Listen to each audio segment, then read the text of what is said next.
When was the last time you looked up at the night sky? Here in Vancouver, I wouldn't blame you if it was a while ago.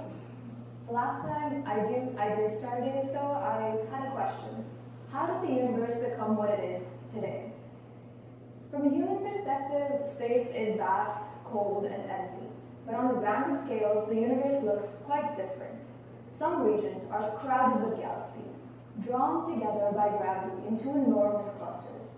I study one such cluster, one of the most massive we've ever seen at this early stage of the universe when it was only 1.5 billion years after the Big Bang. And that's what's so fascinating, because something so big should have taken much longer to grow. Yet we see it in a universe that, astronomically speaking, was still just a baby.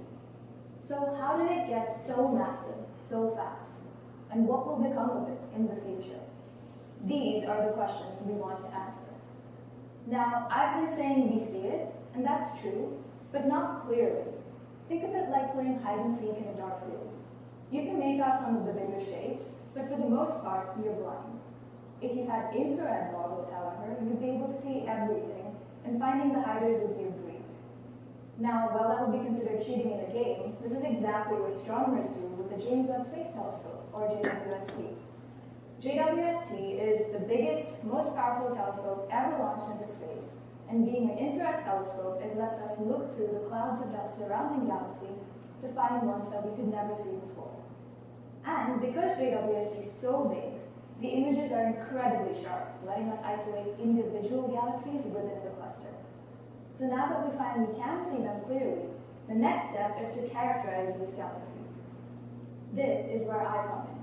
I apply physical models to our observations of these galaxies to understand their properties, including how massive they are. That is, how many stars they contain, and crucially, to also get an estimate of how much dark matter, the invisible stuff we can't see, there must be holding these galaxies together. So these mass estimates matter because they help us predict the future of this cluster. With so many galaxies packed together, we expect that some of them, especially those in the center, will likely merge into one giant galaxy, similar to some of the most massive ones we see in the universe today. But which ones will merge, and when? This depends primarily on their masses. To understand how we got here, and the universe we inhabit today, we need to grasp the history of the universe.